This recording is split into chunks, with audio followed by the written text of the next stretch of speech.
All right, well, I printed this area of the drawing out a few times. I think we probably already saw that. But I've been back and forth here a little. But essentially, this is the area here where that extra, like, buttress kind of wall or pilaster, they called it, was poured over there, right there. And so I think that the finished walls in green, see the dotted line that I traced in green is the edge of the footer, but it also to scale ends up being the width of a 2x4 wall essentially. So going around this thing with a 2x4 wall and then just planing right off the end of it and coming over here to the stairwell wall, which will be underneath this beam, and then through this column here. Now whether or not, where are we here? This is the column located correctly. We're actually over here somewhere, but we're on this center line, so that's the thing. So whether or not that column ends up somewhere in here, we would essentially just have a bit of a return for the door, and we'd be able to tuck a vanity here, 2 foot square vanity there, typical toilet like that backed up, and the door could swing over and just pass 90 and make a comfortable sort of, you could put the toilet paper there, and it's a half bath. But in the event that you wanted to put a 4 foot, that's the big blue rectangle, a 4 foot wide shower base in here and move this wall from there over to there, well, then you could, around behind, you could have a towel bar over here and toilet there, toilet paper there, and once you close the door, you could have a bath mat here and step into a pretty good sized shower, and it would all make kind of a lot of sense. And then you'd have a wall between there and here, and if you kept coming through here and put a door, you'd have a closet where the sump pump could be located. And honestly, after halfway up, you could put shelving up the back of it and use it as a closet, proper closet, because the sump cover, the crock cover, and everything should be, keep it from anybody being able to, fall in there. And you can always just open the door, pop in, and have a look at everything. I think that's a nice, clean way of doing it.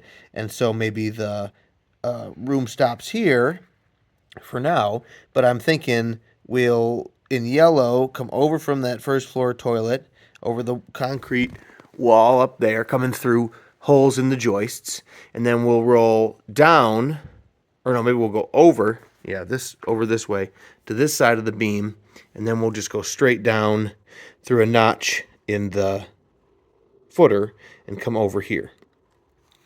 And from the stack, we'll go through a couple of joists, and then we're going to cut these out like I'm thinking from last video, and go right through a clear cavity here and double up on this guy, and then down that route, and that's us here. And then we'll turn once we're under the floor, we can put a T and come over and put a toilet flange on this center line and run along here and run out to catch a shower drain that can just be plugged. And if the bathroom ends here for now and is a half bath, there's room for a double bay slop sink here around the corner, and that could have a drain in the wall. So this would have to be notched into the footer as well for a typical like kitchen sink type drain, 1.5 inch. It comes down into this 4 inch line. But then the 2 inch shower drain could come over into here and just be plugged. It ends up underneath the footprint of the sink. And I think I could probably create something here that's a handy plug, but that can easily be unplugged and connected to in the future. It does put you only on this location for a 4 foot wide shower base. If you wanted to turn and back a shower up, it's not the easiest way to. It's really the most logical thing here is to fill the whole width of the room and enter the shower from this direction, which is why I feel comfortable with this. We've got to turn it at an angle to miss the sump crock, and of course the sight drain is coming through on this line that I all but completely erased, and so he's coming through there, so getting over to this toilet is going to be a bit of a feat. I may have to stop and start because it is a passive, non-contiguous necessarily line, and so he goes around the corner like that underneath the gravel, or there he is right there. So, but the hard Schedule 40 PVC, this is the center line that we're on over here off the wall with the sleeve that goes to the footer. So that would mean we come through over here, we turn, we go at an angle by the sump crock, we turn, we come along, and we go up through the wall there and everything else. So, and then the plumbing for this sink can be done in this interior wall and in this finished interior wall, and it goes into the side of the stack where that vertical stack comes down in the wall. And so we're not unnecessarily burying these little lines. This little line takes off and comes right over to the shower. This one goes right over and up in the finished wall inside. We're not running all around under the floor with secondary lines. Most of this thing is as efficient as possible with that major line. This is my tentative plan for the plumbing, but it does mean that I tricked you when I said all the structural is done, because I'm not going to get all set up and start plumbing with plumbing tools until we do clear ourselves a route here and we do some drilling or find out exactly how we're going to. I mean, I just fixed the fact that these were headed off with these sisters. If we turn around and head them off again, maybe that's what we do, but it's not a big deal because it's important that they're doubled to begin with. I just won't miss them.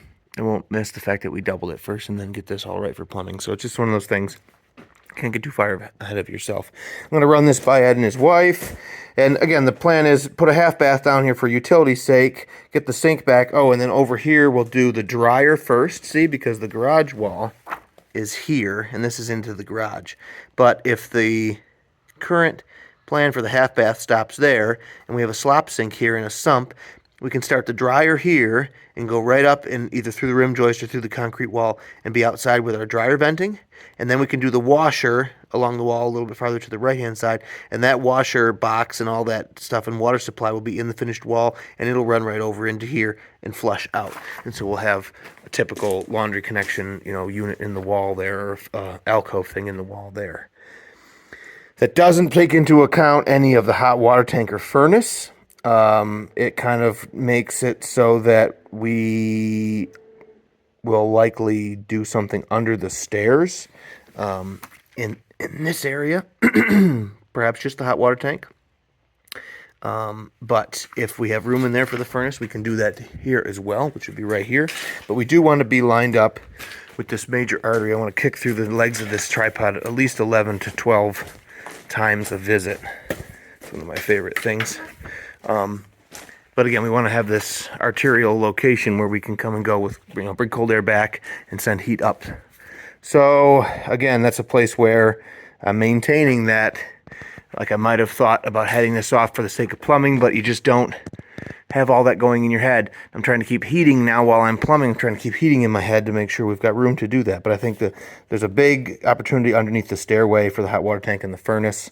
And if the furnace has to be on the other side of this wall around here in this room, it's not the end of the world. It's just fine. There's no plan for the rest of this whole space, right now. It's just going to be nice that it's big and open. There's all kinds of things that I'm sure that they'll use it for, but we're dealing in the stuff that has to be here and has to be connected efficiently. So, and so the only other option is to start building down the wall completely standalone rooms. And so we'll start here where everything's, consolidated already, and we'll go from there. So I think we're going to kick things off. I'm out of sync with the end of an episode and the end of a week now, but this is a Friday. We're going to kick things off next week and continue to figure out all the structural needs and handle them based on what we are decided on doing, because this, again, is tentative. And then after that, we'll break out the plumbing tools and get started with that type of stuff probably later in the week next week. All right, Ed got our trench finished up here, and I didn't realize, but to start with, I wanted to vent out the side of my 4-inch elbow, which you can get in a 3-inch elbow. I guess I don't even have one here. But you can't get in a 4-inch because I want a vent to go right through all of that and vent that toilet and sink and everything from that room. So instead I had to get a sanitary tee in there, and I'm going to have a 22.5 out to get straightened out again, and I'm probably going to have to 90 and 90, and then I'll be back behind this plane, so it's not going to be as elegant as I had wanted. And then I realized that while I can kick that over that stack over to clear this joist, that's the sister, and the real joist is over another 2 inches, well, 1.5 inches anyway. I thought that was older lumber. So anyway, I have the dog leg, which takes 245s, And so then, now I'm not necessarily tight to it, so it's going to need to be slung between the two joists rather than just being attached to the one side of it, although I may just skip attachment altogether because it'll be all right and just attach it to the wall. But then I could finally get a center line using the laser and see that I'm parallel and drop a center line down to know where my notch in the footer needs to be for the elbow ski. And he's going to be at a 45 because I want to I want to send everything flowing in the way that the craft noodle gets its noodle going. So that's going to be to a TBDY location there eventually. So then I can put some lines on the footer and show myself where to run the gas saw to notch it for this. And the last thing is Ed says that he's got this pipe in here at the right elevation. And so I don't want to over cut this and be, I guess you can't really see it, but I don't want to be too far down. This is superfluous. I don't want to be way low on that. I want to be up at its correct elevation, which just as a cursory glance, hang on a second, remove some of this shit. At a cursory glance, I think we're there when we've got the edge of the hub stuck on the outside corner. So that'll be 6 inches or something. So now I'm going to come over here with the gas saw and just turn this into a bunch of slices that I could break away with the bar and probably cut down into there to get the ends of them to come out. Although no, I don't have to have a sharp inside corner because of the bend. So I can probably just make cuts every 1 inch from here to there, all at this angle, close to but not touching the wall with the gas saw. And I got the neighbor's water hooked up to it again. So let's see how that goes.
Okay, that's what I need there, I think.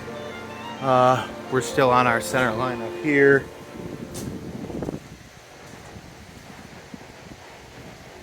And that puts us there and out. We're aligned here as far as at 90 degrees to the beam. Since this beam has been set coplanar to this opening, and I guess I'm trusting the opening to be at 90 degrees roughly to this central axis of the house. But it also looks pretty damn good as far as distance offset from that old joist all the way over. Good enough for plumbing. So another way in which this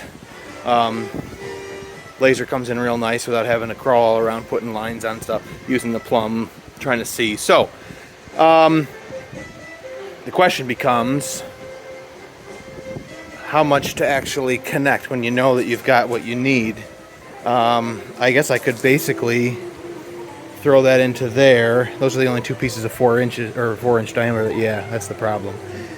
Monday, got to get more sticks of 4-inch.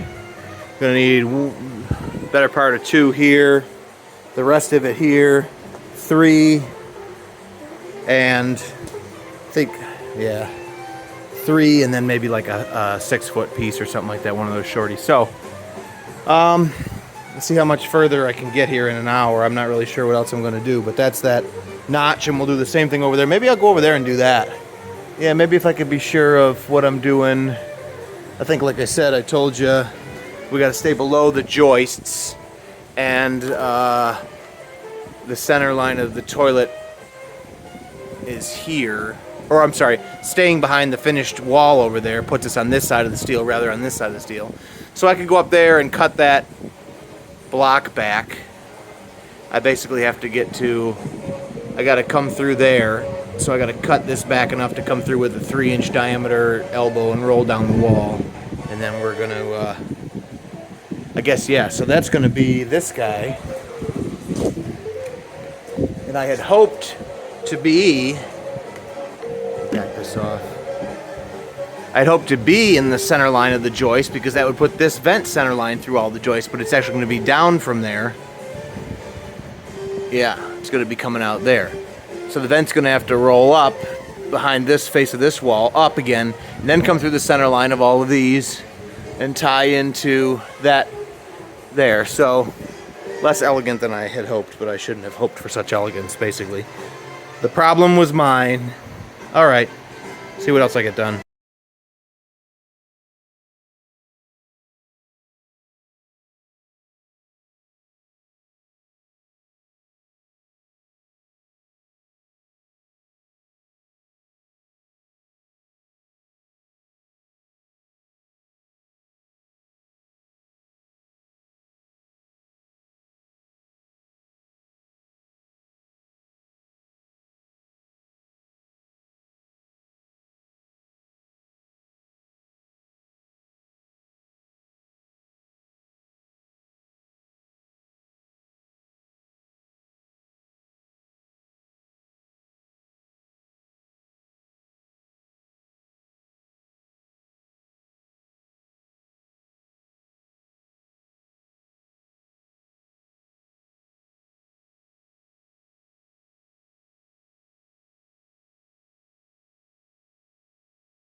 Alright, so if I learned anything, plumbing systems and packaged system skids in my first career out of college, it's that when it comes to plumbing, you have to know where you're coming from and where you're going to. You can't really start in the middle and start building in terms of designing it, whether you're designing in real life or you're designing previously. So I knew that we had to get to this location based on the exact plane that the center line of the stack was in. So we're there now, and you saw me use the laser to see that. I know that every 4 feet here I want to go down an inch, because I want about a quarter inch per foot in terms of fall.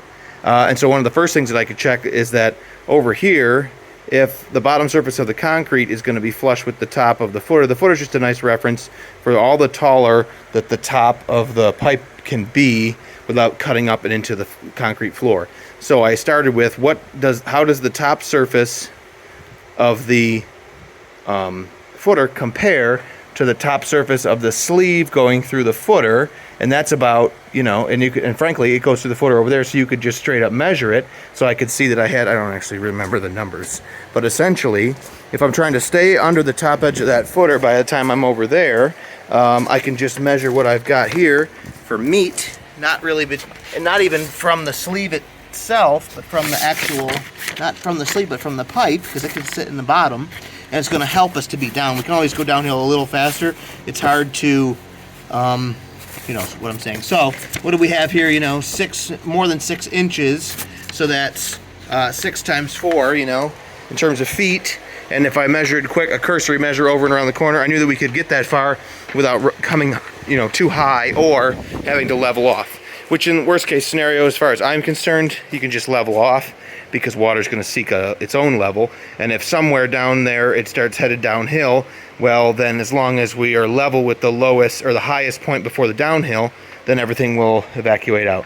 Is that a best practice? Absolutely not. But, and again, ordinary sized house, so if we really needed to be way over here, another, 20 feet as the crow flies in terms of a piping route, we would, if you really needed to do that, you could always break that out or go a little bit lower. So long story short, we've got what we need here, no problem. However, my intentions here are to put the flange for this downstairs toilet. At this place here, it's going to be a combo, because you really don't come in at 90. You want to swing in. So you either come in at 45 like we did over there. I'll probably show, I don't know why I drew it like that, but it'll probably be shown going over like that. But anyway, we'll use a Y again, because out the back side I want to come over here and catch a flange. And the distance of the center line of this pipeline from the wall then completely controls the position of my toilet. And if I pull it too far this way, I'll end up with an asinine gap between the toilet and the wall, which doesn't hurt things, except for it squeezes our room for the sink immediately and starts pushing our sink through where that column is supposed to end up being, which is over here. And I know he's over there, but if underneath the stairway here we want to have a door that swings open so you could go in there for the hot water tank or broom closet or whatever, this column being over here is going to be a problem for that. So we're going to end up putting that column real close to where he should be. So anyway, we don't want to, and we also can't go this direction, obviously, because then we crush the toilet into the wall and it can't be in there in that orientation. So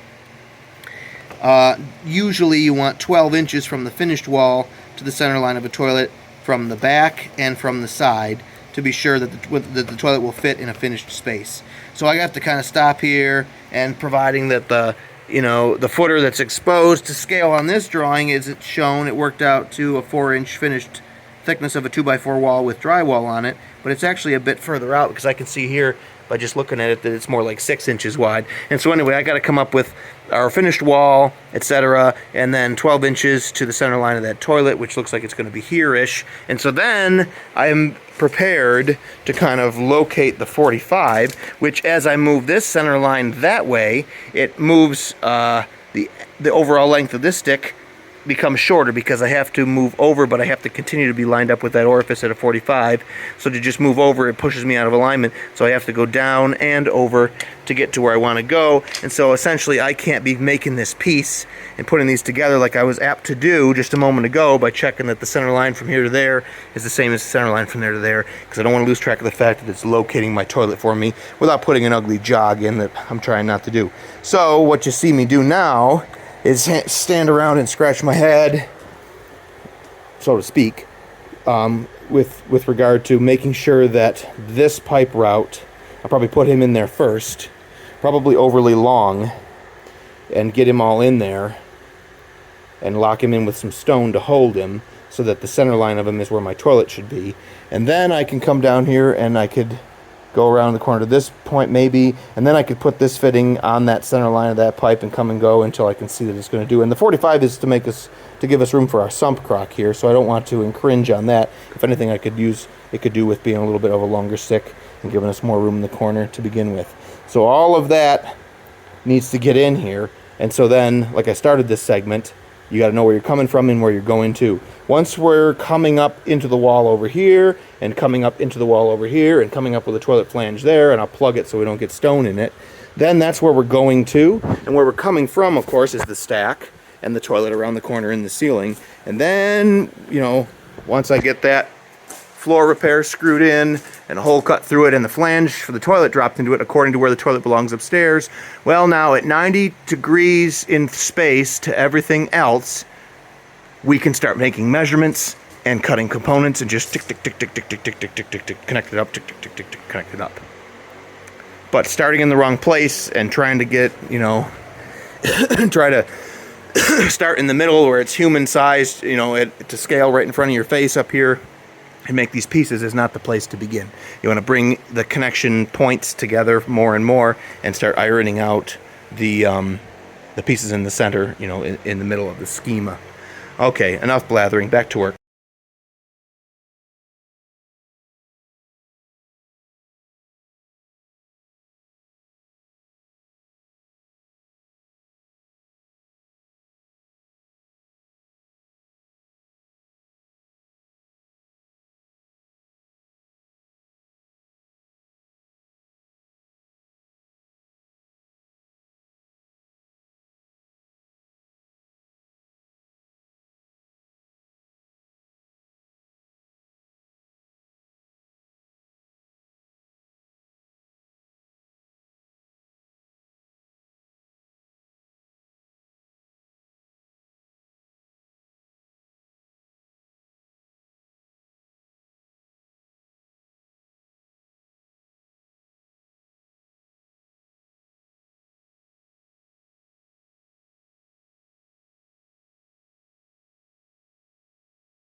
All right, we've gotten to this point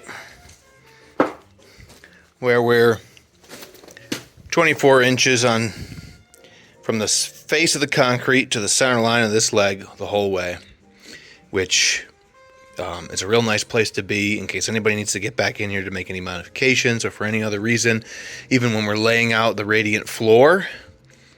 It's an interesting question. because you don't want to do too much of this, but I also don't want to be stupid.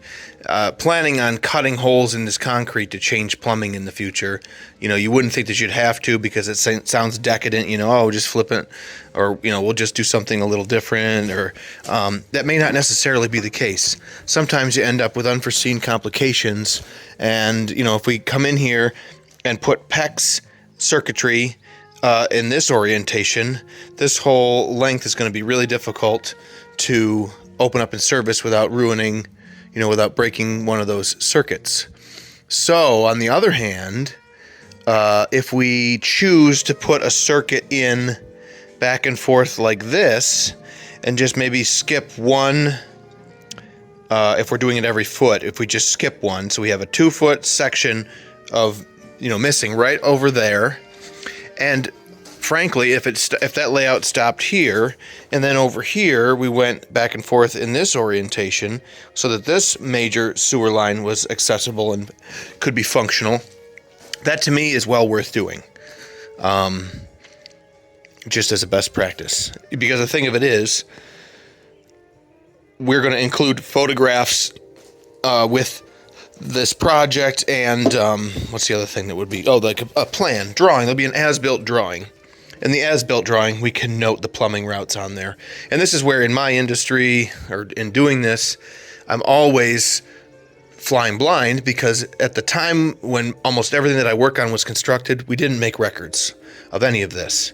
And so I'm thinking, here I am in the trenches dealing with that, and there are workarounds and stuff, and we get by, but we've got materials like plastic and stuff now that are going to stand the test of time for far longer. They're going to work real nice. I need to take that motion activator out of the lights while I'm here working.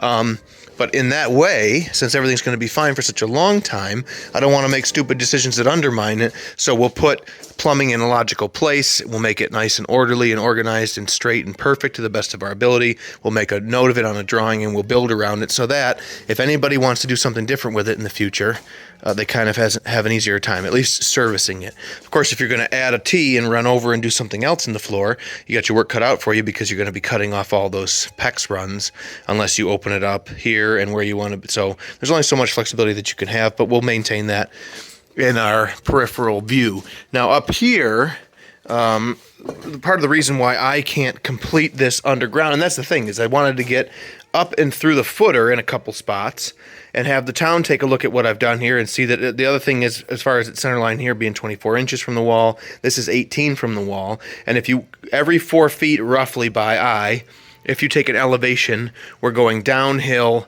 an inch every 4 feet, kind of nicely all the way out of the place. And so I've left it where, and I will leave it so that any couplings, you can see the purple primer, and a coupling down there, you can see the purple primer. I've used stone to lock it into position physically. Once I glue this all in, this piece is just standing there, and that's something that I'll use this as a leg or a lever to control the exact orientation of that elbow, rather than just gluing him on there and then finding that he holds my pipe out from the wall. And this is being, exaggerated, but we want to have something on there to control that thing so that it glues up where we want it. Anyway, when we're done there, then I can throw some stone onto that, and then once they've seen everything that it's copacetic, we can throw the rest of the stone on, which is to say, that's why I kind of want to finish this here. I want to get the Y over to where we turn into a 3. Oh, I'm going to need to get, because I want to be able to go back to a 2x4 wall here. And so when we come up through the footer and face up, I'd like for that to be a 3-inch elbow, not a 4-inch elbow. Over there we did the 4-inch elbow because we still have to have a 4-inch line going over to the stack, because the stack can't go down in size on its route out of here. So we'll have to probably use a 2x6 wall to hide that all in, no problem. Over here I don't want to have to keep going with that.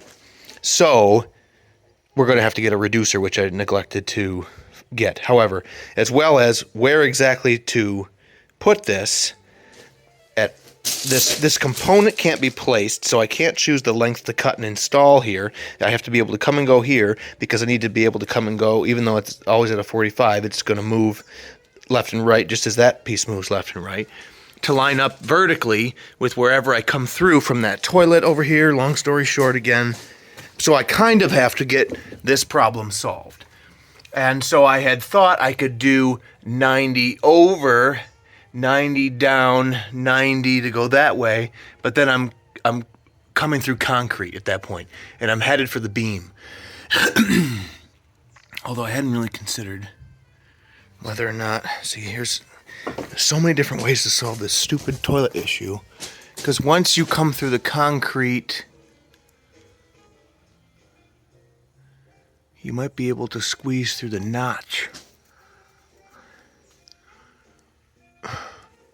And the reason that I had been not thinking like that was because I thought instead, because there isn't room to stack up, as you can see here, 90, 90, 90. I can't get it up and be able to notch over through the seal plate or up into the joist at all. It doesn't stack up short enough. Even though I went with flange that goes right into the hub end of a fitting rather than having to go onto a pipe and then put that short piece of pipe back into a fitting. We save a little elevation there. That was part of my goals. So I changed to 45 because I thought, well, 45, if I can get him on there, 45, he'll come down to here, and then I can use an elbow on him to straighten off and go out through there. And I just need to take a little bite out of the joists. But I'm ultimately, because that's too narrow right there, I'm also going to need to cut this back some. I got to go through the joist, and I got to go over into there to make enough room for a 3-inch route. And then the question becomes, if I'm up here and I roll over, that looks like that's 45. That's too sharp of an angle. So I may need a 22.5 street to get tucked in like that as well. And so it becomes a question of what's easier to do, because we've got a 3.5-inch framed wall thickness that we can be inside of here. So if we were to go down here and go through in a hole right here, the top of the wall would be capped right underneath it there, and we'd probably put something in above, and the drywall would go over it entirely there. Or the alternative is tunnel my way through all of this wood, or cut, tunnel my way through the concrete. The way that I would go through the wood is to probably set up a hole saw into the end grain so that the center hole, the center drill could be in the end grain just long enough to start cutting the hole saw hole. And then I'd probably take that center drill right out and go into the full depth of the hole saw, come out, come in from the side with the oscillating tool and cut the meat free, leaving a little bit of a circular groove, come back into that groove, go down into there again, the full depth of the hole saw again, come back, cut most of that material free and get it out of my way, and just keep going back into that little bit of a groove as I cut deeper and deeper and deeper from over here with extensions on that big hole hog drill until I get all the way down, which looks like it's, a foot at least, if not 16 inches of hole sawing. And that's kind of what I need to decide on and do. Excuse me. I need to decide on that and do it.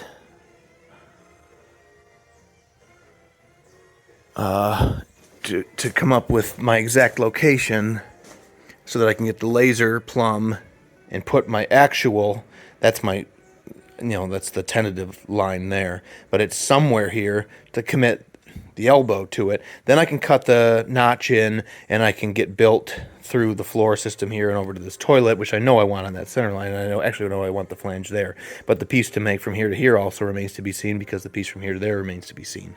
And so we stop in the floor and we do all this overhead work just to be able to commit to the design in the floor, glue it all up, throw stone on it, insofar as it's locked into position, have it inspected, and then we can fully cover it. Meanwhile, Ed's headed over today. He's going to do our digging in the corner for our sump crock. And that, weirdly, we started and stopped the full circuit of perforated pipe here rather than there, which would have been the most sensible place, because both those ends are going to get turned and come through into the sump crock itself. So over here we're going to have to, wherever we cut this, whatever's left of it, we'll have to splice it there, which isn't the end of the world, and it'll come into the sump crock as well. It may make it a little easier, actually, to work, to pull him all out of here. Oh, he stops right there. So we'll get that piece out of there. Then you can just do the digging, and then we'll get reconnected from there, ends there, and starts there once again. And then the other thing is, outside, we have to preserve this stone. It has to have landscaping cloth on it before you can start backfilling with dirt. because we're looking to stop any silt and fine particles from filtering down into there and slowing down the flow. They like that, even though if you think about it, the filter cloth becomes just a layer of fines and more easily becomes a water, slows water down massively in one elevation, rather than letting that stuff build out over the couple feet of elevation that the stone is in here before it gets to the tile. So in my head it's 6 1/2 dozen, but we can't be just throwing the dirt, after we get the stone out of here, we can't be just throwing the dirt outside recklessly. It's gonna have to go way over there. We have to fire it out the window or truck it out of here in tubs or garbage bins, which, that's actually garbage, but Ed started this over here. I could have told him this was gonna happen, but this is like 6 inches of dirt, and you probably want 2 guys to move that, which is why it's stupid to do it that way. So let's see what he wants to do. He's the guy sweating it out. But that would mean that if we got all this finished in here, we could get the stone spread back out over it, and we could go back to walking in here, and it would be ready to be kind of plate compacted and start talking about being ready for the floor pour. Meanwhile, I can then go up and get connected to these couple major items. These little fittings like the combo and the sanitary tee and the 2 direction, these are all sitting there because they'll be in the wall somewhere here down the road. And so in this vertical, I'm going to want him because he goes to the hand sink in the bathroom. He goes to the slop sink.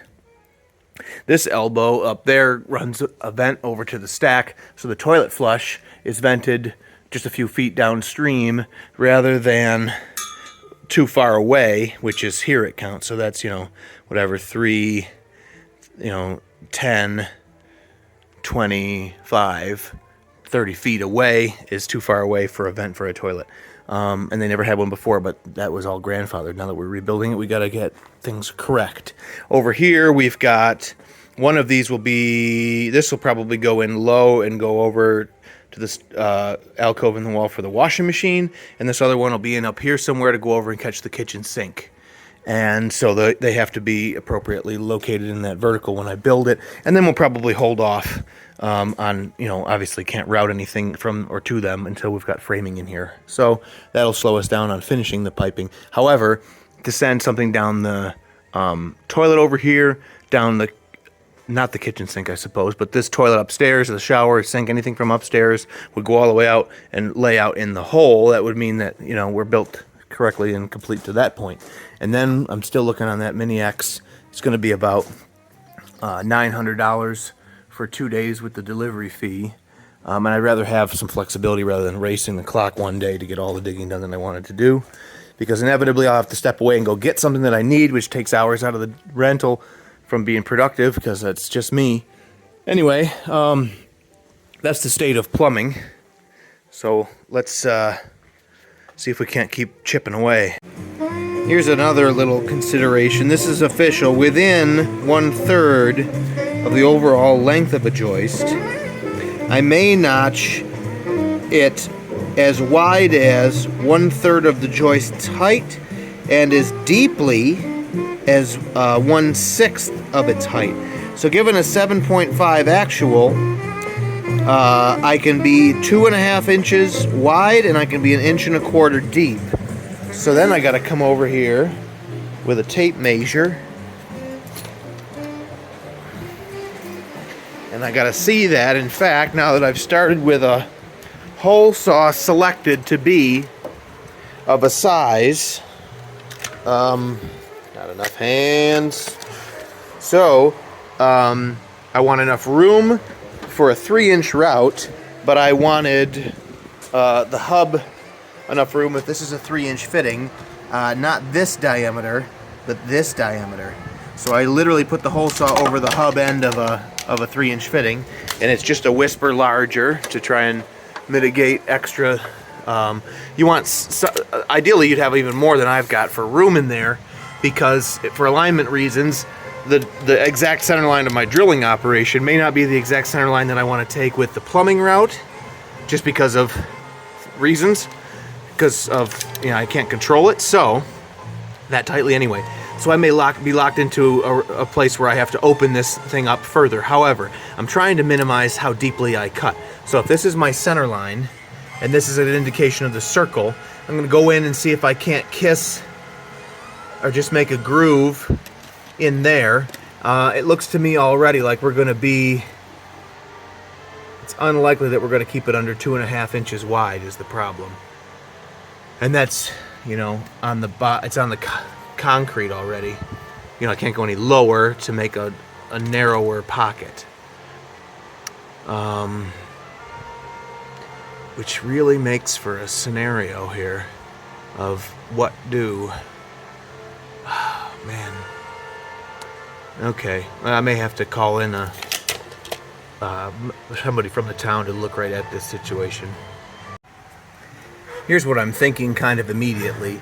Essentially, this is the sister, this is the original joist, and they were, and they are born or have a bearing on this sill plate, but immediately adjacent, they are on our new beam, which is the true end, and that's the span that you would actually use if a span was in question here. This is a superfluous component, and so is this, to a certain extent here. So I could cut that out completely. If I were to proceed here, it wouldn't matter the size of that notch. The issue is that we've got to go through one more joist.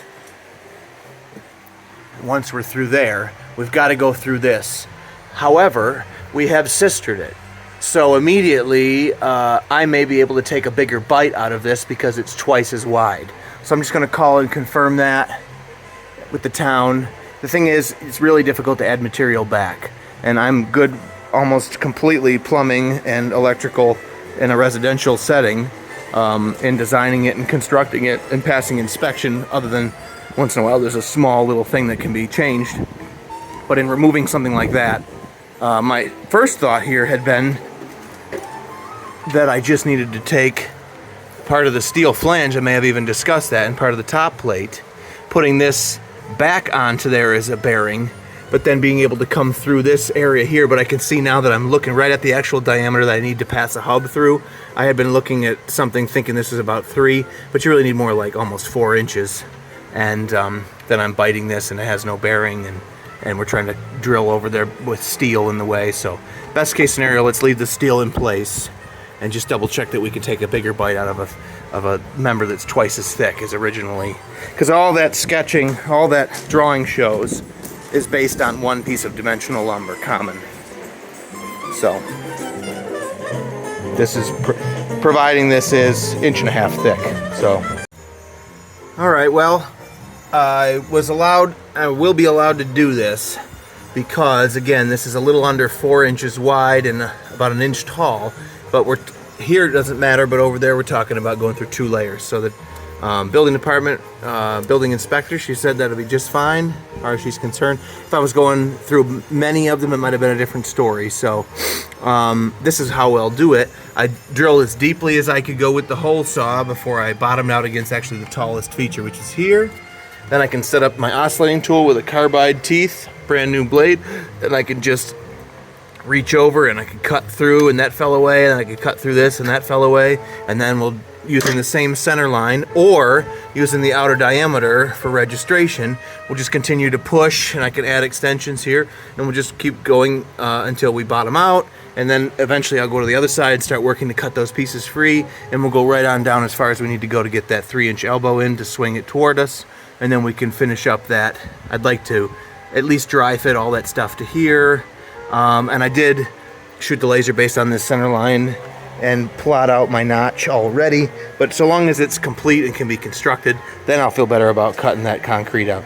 And Ed's arrived. Howdy doody, pal. I'll be so happy when I can use a door to get in my house. I know, it's almost like a stairwell on the outside would have been a good idea. All right, well, this is practically finished. Or not practically finished, but almost finished. I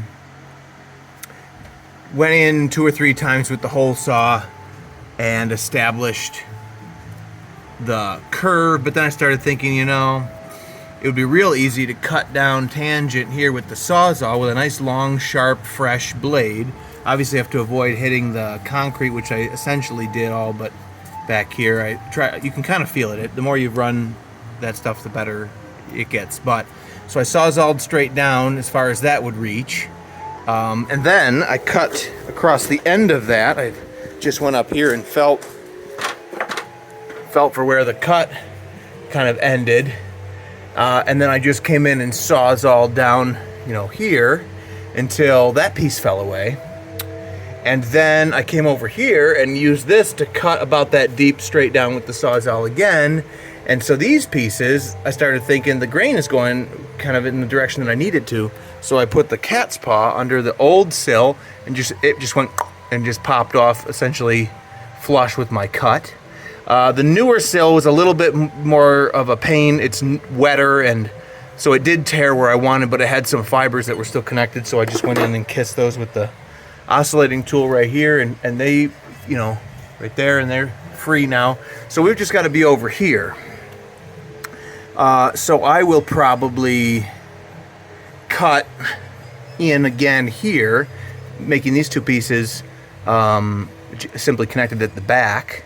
And I can start with the same center hole that I have from that side over there. I can actually just measure over and just really roughly or just float in. I mean, the hole saw basically sits on this surface.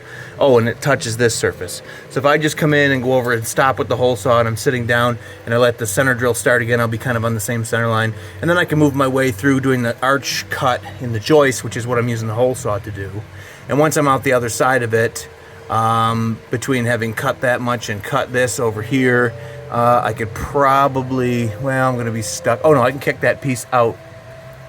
Well, some combination of all these operations, and we'll get the rest of this out of here. And then we can dry fit over and around the corner, and then with confidence I can get that notch cut out and see if I can't complete us over to there.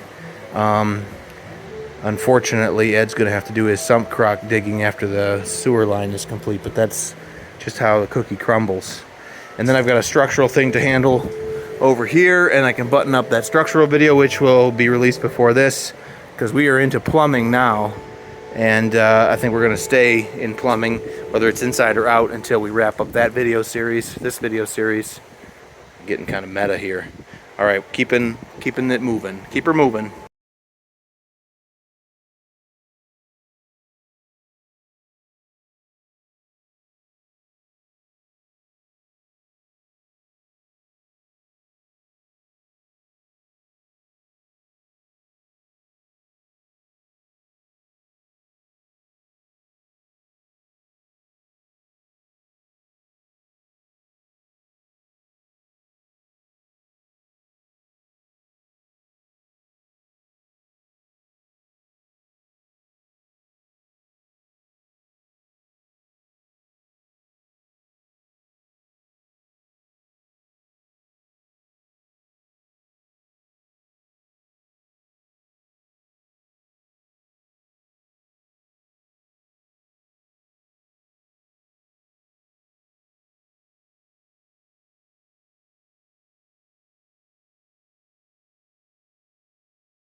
There you go. So, whoopsie, had that all there so I could show you folks. You fucking folks. All right. This is representational. Now we're gonna have a 1/2 inch of polyiso cyanurate foam against the wall first, and our top and bottom plates will be set appropriately. So we'll have another 1/2 inch behind our 2x4 stud. But as you can see, while the top plate to the wall might stop and start here, we are going to end up inside the finished ceiling to wall of the square aspect of this room, which is what I wanted to have happen here. And it took a took a 3-inch hub closet flange, which goes, toilet flange that goes directly into the hub end of a 3-inch 45, to a street 22.5, to a stick of 3-inch, to a 3-inch 90, DWV 90, which is not a vent 90, by the way. It's the smallest radius 90 for flowing material. 3-inch pipe across the top of the concrete, to a 3-inch elbow with a heel vent, to a street 90, which I think there's a street vent 90, because this doesn't need to be such a long radius. I'm going to see if there's a street vent 90, which would take the center line of it and tuck it down lower, which, whether or not there's an advantage to that, not really. There's a couple inches between the hub, top of the hub, and the bottom of the subfloor. Now over here, they don't have a side vent 3-inch elbow, or excuse me, they have a 3-inch elbow with a 2-inch side vent, but a 4-inch elbow you can't get with a side vent. It only has a heel vent, which I can't use. So I had to go to a sanitary tee with the connection tipped up as high as I can tip it before the hub hits the subfloor, and then straighten back out with a 22.5 to go parallel, or essentially level. But again, the hub is touching the subfloor, whereas over there, even with a regular radius, we're not quite there. So our drain is going to go, or excuse me, our vent would go downhill, which isn't really what I want. I don't want anything going past and slopping and slushing, running along and slowly in that vent, only to go down and around the corner where it would have normally come down here. So I got to give that a little more thought. I can't drop the leg any lower because we've got to be going downhill on our way over there, and it's only a couple inches above the plane of the joist right there, the ceiling, right now. So if anything, that's the high end. So, the side vent, the reason I bring that up is because it would have been on a center line more in keeping with this center line. See, because we get over here and our vent is to the one side of that. Really, we wanted to be coming in over here. So we've got to jog around there. I will solve that somehow. But for now, I can commit to this, cut that notch. We need a couple things in here. We need the T, we need to clean out Y. And then we got to have 3-inch and a reducer or embiggener up into 4 in our toilet and stuff like that, and get around the corner here. So I'm going to busy myself getting this part all built and glued now and notched first, and then when we get down to connecting, I can do that much also. I don't want to trap that subfloor repair in by gluing the flange into that 45. If I were to glue everything else to there, I would want to stop, so I could unscrew the flange, take it away, take the floor repair away, because it's a little thicker than the subfloor actually, by like a hair. So I brought the power planer, and in fact, actually, I have the planer, the full-blown rigid planer still in the pod. Maybe I'll put the whole thing through the rigid planer and take 1/8 of an inch off in 2 passes. That's probably the thing to do. That way we're perfectly planar with the subfloor, and everything can get put back together again. But essentially what to do about that there, and like I say, I'm allowed to notch that much out of the end of those joists because they're double wide. Otherwise it wouldn't work. And that notch there, I could have actually plumb cut the whole end of that joist off, because he's closer to us. He's actually on the beam here. So the rest of him doesn't really matter in terms of load bearing. Oh, I've got to get this hand sink in there also. So maybe it doesn't hurt to be going downhill with that vent from there, because if I were to tie the hand sink, if I were to use a 2 by 1.5 combo or sanitary tee on its side, I could swing the hand sink in and he would fall over and down in there. Maybe that's an elegant way of leaving that elbow, because it's technically flushing fluid to the left as we stand here. To the right, it's catching atmosphere from the pressure from the stack, so that our flushes are vented and our sink hand washing is vented. And I think that's gonna mean that we're all set in that way. Well, I guess I'll notch this footer. Enough talking, more working.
Okay, we've got our 4-inch toilet flange that goes into the hub on an elbow, which I had a sneaking suspicion would be necessary and that there wouldn't be room to glue up a piece of pipe long and then cut to fit. I don't know, I'm torn on just exactly how to leave this for a concrete pour. I may talk to the concrete guy before I commit to gluing here. But more importantly, you know, I knew that the top surface of this pipe practically would be level with the stone, which means we only really had 4 inches from the tangent surface of that to the top, or to the underside of this flange for a 4-inch pour, because we don't want to run concrete over. We don't want this to be down, you know, we don't want really even this to be flush with the floor. We want the floor underneath there, so you get what? From the hub. So you get 4 inches to the top from the hub. So where you want to be, you just want that peeking through the stone when we're done, if we're going to run the floor a perfect 4 inches above the footer. Now if we're adding foam to isolate the floor pad pour from the ground itself, which is a really good idea whether or not you're heating it, it's a huge step in the right direction to let the floor gain the heat that the room has without losing it to the ground in terms of like a delta T there. So we had toyed with the idea of putting the inch foam so that it was flush with the footer, which would, so again, lots of questions here. However, we are just as I wanted to be. We're 18 inches to the center line there. We're 18 inches to the center line here, essentially. We're 24 inches here to the center line. You know, we're 24 here. We're 24 over at the exit in terms of location in here, which is, you know, how I like things to be. We're at 24. That's an optical delusion, but anyway, we're at 24 inches on center there. And then we start at, let's see here. We start at, you know, 48 and a half. Then we're 4 feet down the road. We're at 47 and a half. Another 4 feet, kind of 46 and a half. Here we're at 45 and a half. Here we're at 44, a little high. It's fitting in there too, so 44, a little high, or excuse me, a little low there. Here should be 43. This could come up some to about 43 and a half there, so I can jam some stone. We're real close to being dialed. Can't push down as easily as we can pull up though, so then we're at 43 and a half here, and then we get over here. We're at 43, you know, and again, we could come up. Where's my line? Haven't got a line that I can get right here. First I could get is, no, for some reason, oh, the ladder's right in the way. Well, thanks for ruining that. You fucking piece of shit, constantly in my fucking way around here. And over here, we're at 43 dead. So again, we can squidgy things up here, and that's something that we can, you know, sorry, lift. There's nothing's glued here to there. This is all unglued. So we're all very close to where we want to be. So I'll turn the laser off to save laser juice. And now I've got a few fittings to cut into this. I kind of wanted it physically complete, almost like when you plate a wall and then cut the thresholds for doors and stuff out later. I wanted a physically complete piece in here. See, because I can see that seam or that line that we drew when we were looking for the plane of these posts and stuff like that. I'm talking about the one that has an arrow on it here. But I can see that it's about the same distance away from that, which is why I packed some stuff in there to shove it over. And so it's sort of, I haven't even put a plumb on it, but I'm looking for it to be plumb as well. And so you can do all of that. Then I can measure out what I need to remove and at what point I want to cut it out for fittings. And, you know, I could put those in there at some point as well. This I've got shimmed with just some of the bridging that we saved in case we want to put it back in. I wanted it tight that way and up 3/4 of an inch here, because we go down and stop on the hub right there. So I know that we've got about, you know, almost an inch of fall in 2 feet, which is it's a bit abrupt. This is even more severe. So it's ultra fast, a little slower, straight down the wall, which will really get it moving, and then at the right kind of rate all the way out, because you don't want your liquids to run away from your solids by having too severe of a fall for too long, because then the solids will sit and only wash along as often as you get flushes or run the drains. And so that's a poorly designed poo-poo evacuation system. Ours is supposed to be better than that. So now I got to make sure I don't forget to include anything. I think we're in good shape. I mostly want to glue up the 4-inch and get its elevation correct. Again, skipping the end here. I'll get the elbow in, because in either case there'll be an elbow, and that's the shortest radius elbow we can use. So I'll glue it in, then I'll just stuff a rag in it, because again, we don't want to lose, not again, but by the way, we don't want to lose anything down there. We've got some fittings to include over there, and then we can get linked up to the stack over here as well. Something that, it's always the order of operations, because I want to get holes drilled through all of there and get a vent installed. And I think that it'll make the most sense to,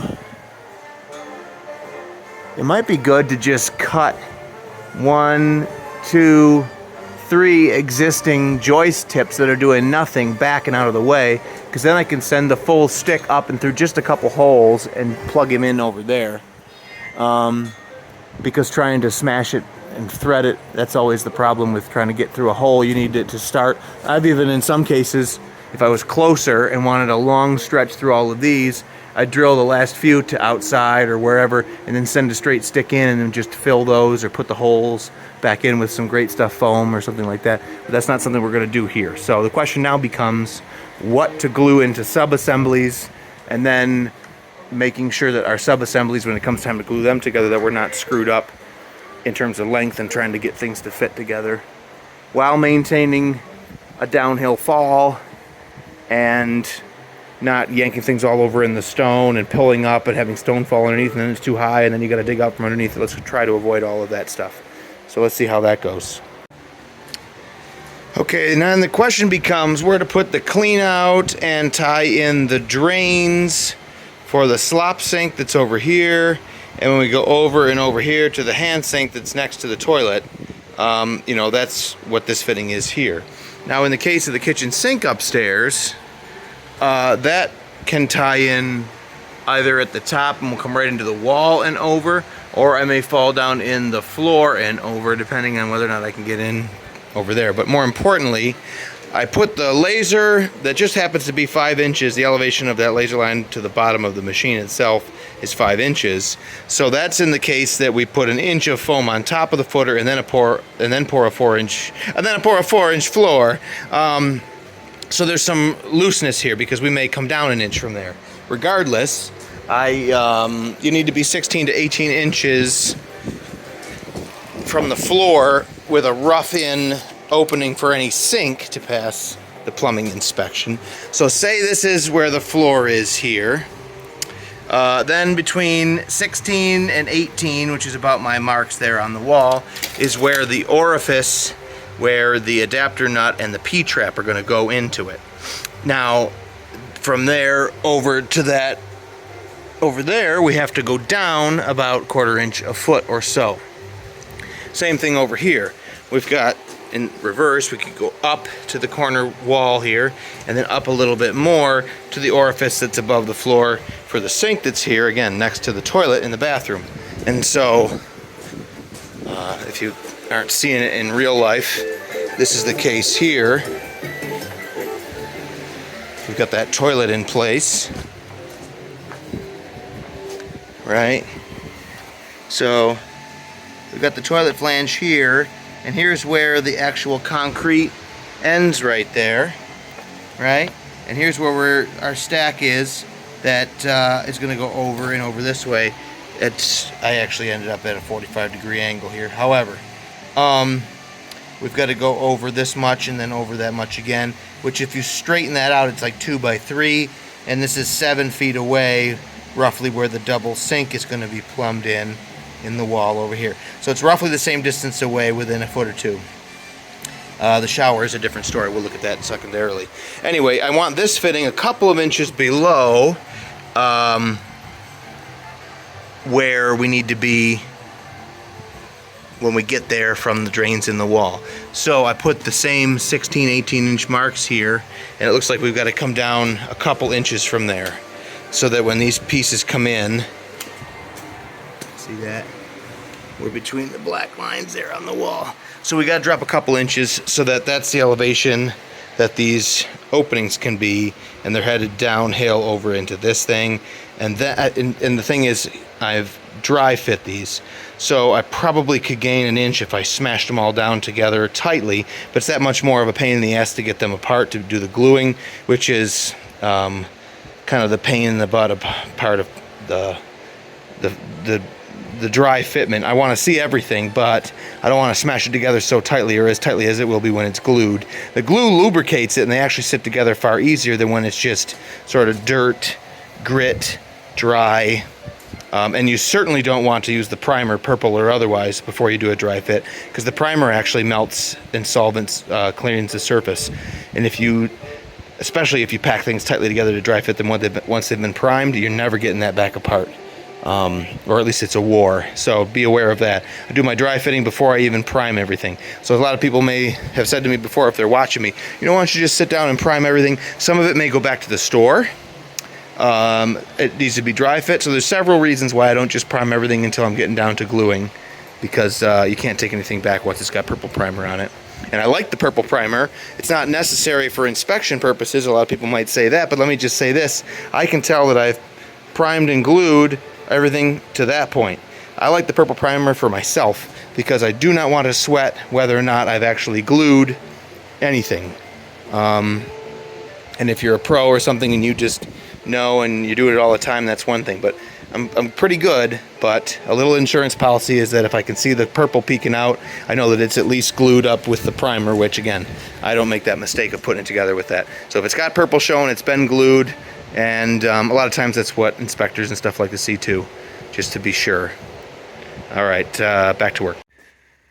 All right, end of day here. I've got the clean out shown. It's misleading because you start dealing with the stone and the footer as if it's the elevation of the floor, when in fact 4 or 5 inches higher is quite a lot higher. And so then you have a sole plate on the floor for the wall, and so the hub end of this Y is just above the plate for the wall, which is kind of handy. And so then the clean out is in the wall at a place where if I get one of those drywall portals, so it's a super low profile little plastic door frame that you install in the drywall with a little plastic door that you can pop out of it with a flathead screwdriver, and you would be able to expose the clean out. I want that door to clear whatever baseboard or whatever is going on. So I want to find, this is all just standing here rough. So for things like that and for this clean out over here, again, I'm looking for the finished floor, baseboard, some white space in a sense, the drywall, and a couple of inches anyway, and then a nice low profile access door that puts the end of this thing essentially in the middle of it. So when you pop that bad boy out of there, even though you probably never have to do this because we're going to have such a nice clear shot all the way to the road, you can go right in there with a snake and you can snake to the street from here. You could do that over here and you could snake to the street or to here, yada, yada, yada. And so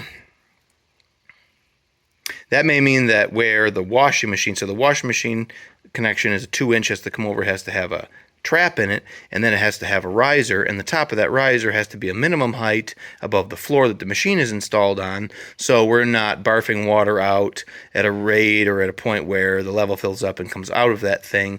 It's a standard height there. So we've got some things to figure out with where that all is going to be before we locate this fitting, but I just show it in here like that. But a lot of thinking to do here, probably more than the plumber would have done, if I may say so. That's part of why I like doing everything myself, because I don't end up with shitty problems when I come to finish things that just are massively inconvenient, such as that little portal being closer to the floor or practically touching the baseboard or some other ugly goddamn thing right here in the middle of everything where you're looking at it. And again, this isn't just a cellar, it's a finished basement now. We have to have the egress window. We have to have a certain R value in here. I'm going to try and put the PEX in the floor even if we don't hook it up. But the nice thing about making this giant investment is that you, rather than a 1.5 bath, you could have you could have a full bathroom here, so you have a 2.5 bath. And with a full bathroom in the basement, then you can have some bedrooms. So the rooms could be called bedrooms more easily because it makes more sense rather than running all the way to the second floor from here to get a shower and coming all the way back down here to a basement bedroom scenario. So you could add bedrooms by at least 2, if not 3, home offices, this and that, full bath, whatever. And so if we want to finish it real nice like that, we don't want bullshit biting us in the ass. So same over here. And again, with, like I was just talking about, to catch the slop sink and to catch the hand sink here at the right elevation with that component. We go right upstairs. We're going to get out of that. So the elbow with the vent out the heel will roll me into a vent that I can connect over here. However, over here I show an elbow with a vent. Now this has to be coplanar at least, if not higher than, the bottom surface of the joist, which means that by the time I roll into this connection with an elbow, I may be too high, but the goal was to be through this pair, through this single, and even though the sink drain used to come down right next to this joist, I went up and looked in the bottom of the sink, under the sink base, we can move it way over here, we can move it into this space, skip having to come through one. So we've just got to come through 2 things here. If they're 7.5 actual and we're allowed 1/3 in terms of a diameter of a hole through it, and it can't be any closer to either edge than 2 inches, we can use a 2.5 inch hole right in the center of the 2 of them and try to swing with an elbow through that and swing with an elbow and get into this vent. And if we can't do that, then we'll just come straight down into one of these wall bays and fall in the wall a little bit and go into a sanitary tee like this that faces in this direction. And so I hadn't planned on finishing smaller things like that. Anything that'll be in the walls, I want to frame the wall first and then do that. But I've got to have features in this plumbing to tie that stuff into. And so I very well may just glue,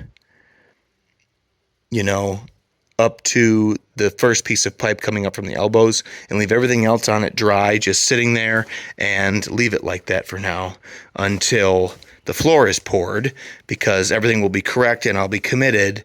And then once we frame a wall, if we have any changes that we want to make, we won't be killing or kicking ourselves. So it may just be dry fit to that point. So I may just glue up this stuff and then leave it for now. The shower I've got roughly in the right spot, because I've got to take this stand tube or this drain for it, and I've got to go that way as much as I can, because if you look at the drawing, just about to head out the door here. If you look at the drawing, if this is a double sink here, 1-2 unit that you take away in the future and expand on, see the door swing, and the wall will be right where my pinky is, and then you can have a double slop sink here around the corner. If you want to make a full bath, you could take the slop sink away, you could extend the wall down and over, and the sump ends up in a little alcove. You could go down to a 1-bay slop sink that could stand right over the sump, and I've seen this before.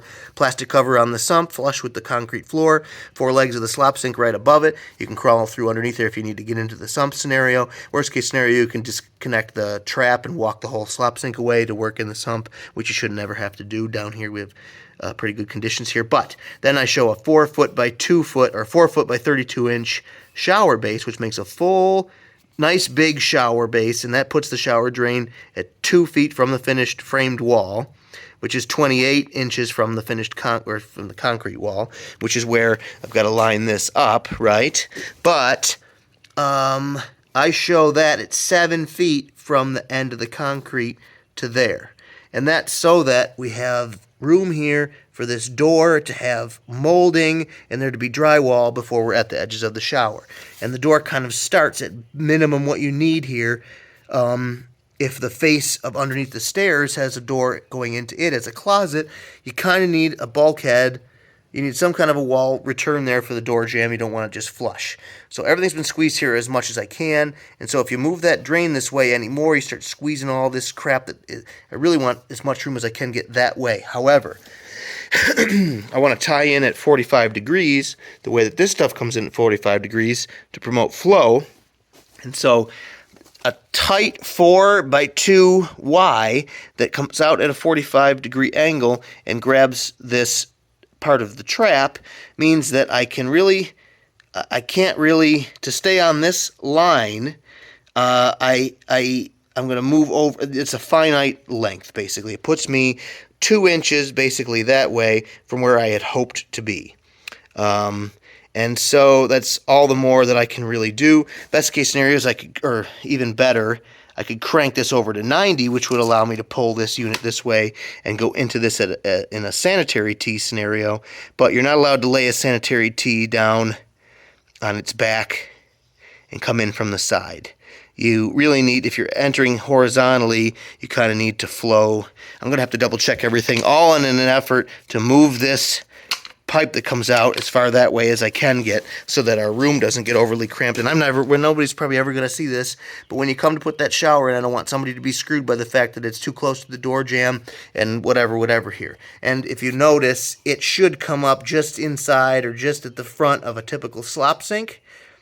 So as you stand at the slop sink, you may bump it with your toe or something like that. We also have the ability, though, to scoot the sink out 4 or 6 inches from the wall and install a shelf you can screw the plastic flange of a slop sink to some framing and put a surface there, and you won't ever regret having a bit of a work surface over the slop sink, but it'll move the toes of your feet from trying to hit this shower drain. It'll back them up so it's comfortable. Your toes can be under the edge of the slop sink. That would be plugged in low key, not in the way. And then again, if you change anything to use a shower situation, well, then you can take that little shelf situation away. Also, that we've got a full bath plumbing rough-in the concrete here for either Ed and his wife or anybody else in the future trying to be smart here. Because again, we'd have all of this in here. This would just be a 45, so what's that last little bit? And tag another couple pieces in here to run over and catch a shower. So easy to do right now, and you really couldn't sell this house and say that it was 2.5 bath, 5 or 6 bedroom if you haven't got it pretty close to that situation, and you'd never go to all the trouble to break this all out and build that just so that you could do so. But if it's right in there when we make it, when we pour the floor, then it's real easy to say, it's practically a 2.5 bath, or the big complicated part of that is handled. Blah blah blah blah blah blah blah. And let's keep going on this plumbing thing tomorrow. LOL, JK. I have tried to organize the episodes of the series by sort of major work. So this is like a cameo where we're doing a little structural thing again in this plumbing video. But I discussed how I planned on putting those inside corners. I kind of had them in here. I ended up with a quad hanger from Simpson. It's going to be 12 gauge again. It is a little bit larger is the only thing. So I got the shore in here on the footer, under the beam. I've opened up a nice gap here so I can go, sorry about the exposure, it's like one or the other. I can go around this thing easy, I can go up, but it's over here that I'm hitting. So I've got to, if I normalize that straight up and down, I got to take this much off of the top. I'll do both sides just so it's out of the way over here as well. So I'll just make a note of that measurement. I'll cut this bad boy down. I assume he'll slide right in there. And then again, we'll screw up using the holes on here, but we'll use the strong tie heavy connector screws that are 3 inches long. Same box shape. Where are they? These are the lighter duty 1.5 inches. This is a larger quantity of the 2.5 inches. They must still be in the bag. It's just hard. The boxes look so. The right brain, I just fight with my right brain all the time. So it says 3 right on it, obviously. But I just grab and go sometimes, not thinking. Anyway, these are the heavy screws. They're 3 inches. They'll make it into both layers in both aspects of the hanger. And then, actually, I don't even want it up that high. Ooh, I'm gonna let this guy down until we are flush with this component, which should leave us a gap to slide that in, which is kind of ideal all around. So what will that mean? Yeah, we'll do all the attachment when the bottom surface of this is flush with the bottom surface of that. Although that holds this to this up higher. So that's my worry. I think I'll bring this down so the bottom's flush with this. I'll put the hanger in there, pick it up tight to the bottom of this, put a couple angle screws in that tow through this and into this first layer to hold these two things together in that way.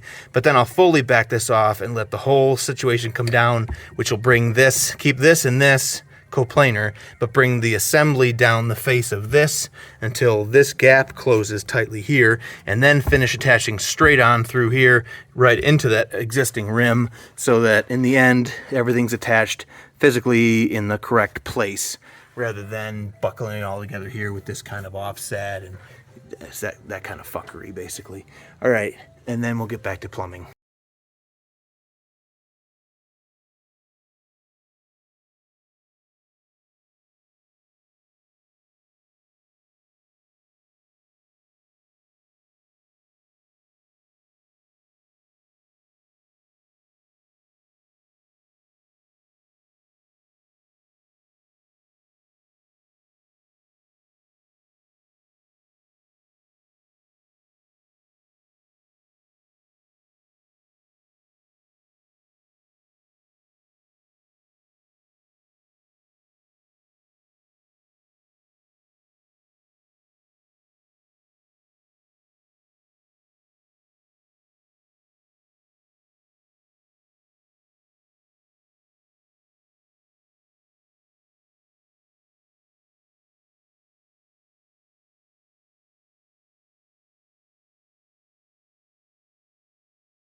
Okay, I've got the, Ed's got the sump crock hole down where we need it.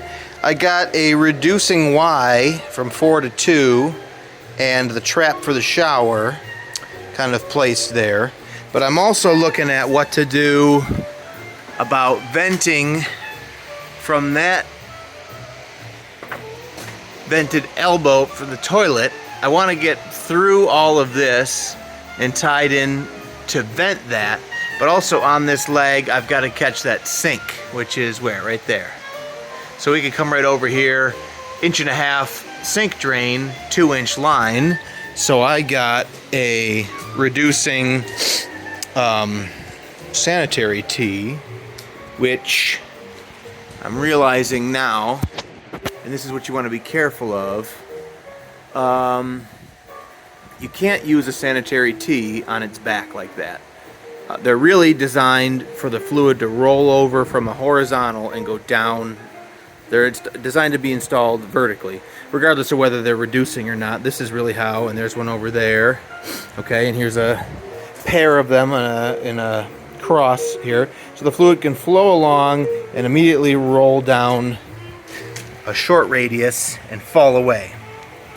Alternatively, when you want to lay something, have a leg like that, the problem is that it's too straight of a shot down through there. There's not enough to turn falling material so that it goes in the direction of flow, which in the case of this would be to the right.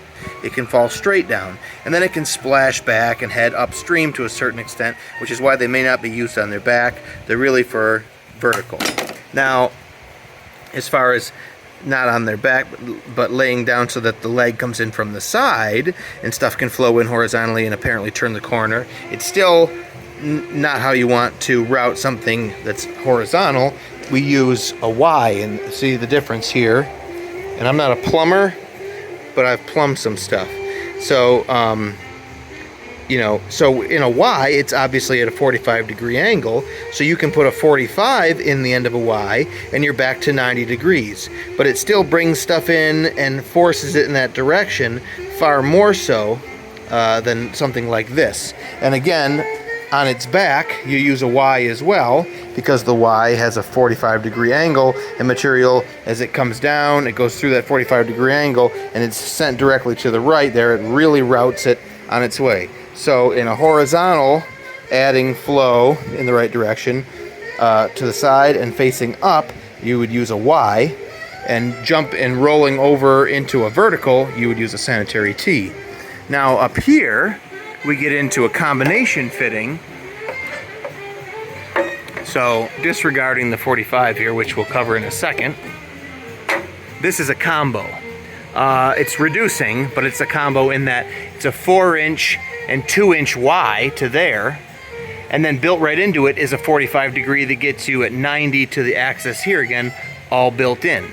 So it's the same component as this, reducing Y, and a 45 added into it. See? This is what you've got happening here. Same thing. And it just saves you a second fitting, and it saves you some overall length. See that? And that can come in handy too. And so we'll put a combo in there, and you can get those at Lowe's and Home Depot, but they don't seem to have them at the plumbing supplier. I don't know if it's the old school guys don't like it or what. But I'm going to turn back with a 45, and then turn the other way with a 45 so that I'm at 90 again here. But that ought to move my center line from here as far back. I'm going to go down and then swerve back. I'm trying to get that center line moved over to line up with that down there. And the last thing I'm going to do today is I'm going to cut the end of this joist and this joist and this joist off because they're superfluous. This has got a hanger and it goes out to the sill, so whether or not it gets doubled up remains to be seen. I may do that much. However, I can get rid of all these because the ends of the sister and the original are on this beam, and those pieces go over to there, so I can make myself a clear avenue here. And I can even get by, because this is all dry fit, I could take that away first, or I can come right by and slip my 2-inch line right over here, and then I can go through a couple of holes, because these of course have to be drilled, they can't be completely removed. But then I've only got to get through the beam and 2 joists before I've got the 2-inch vent stick all the way in there. So I think I'm going to cut those down, measure and see what I need for a piece length, and then try to feed it in underneath the joists, past, or take that away for a second, that 3-inch line, through those cavities that I make myself here, thread the needle through holes here, and at least know where my center line is, and then see if I can get there from this fitting here. So we'll see how successful we are.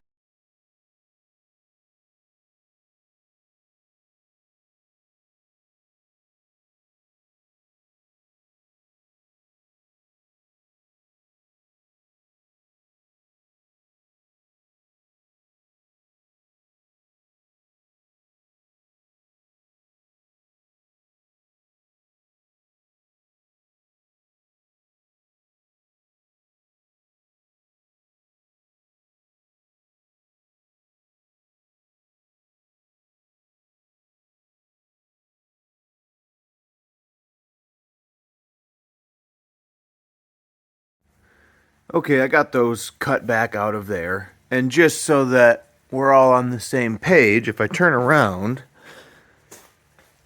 the original beam was to the left just of this new one, if you remember. But there's joists of all the same length on this side and joists of a longer length that are all the same on this side, and they are going from the outside wall and laying on the beam, and the ends pass right on down. If I come back here though and I turn around, this house has had 3 additions. Again, this is heavy because it was the original outside wall, original house. Then, additional full depth basement all the way around. Our new beam goes way over there, but the old beam only went to the back of the house, and it sat on that old house foundation wall where we turned and went into that room that was real hunched down because it had the additional floor and stuff in here. That was the original addition to this house. Dig down, block wall up, lay that 3/4-inch board on the top of that block wall for some reason, then put a sill plate on, then frame and go, and at least the top of that framing is coplanar with the framing with the rest of the house. Well, it makes the transition on top of this heavy beam, except for in there, and that was still the outside of the house after the first addition. So then we have second addition, and that started here. So this was actually that outside wall of that first addition. This is the original outside wall of the house. It actually came through over here.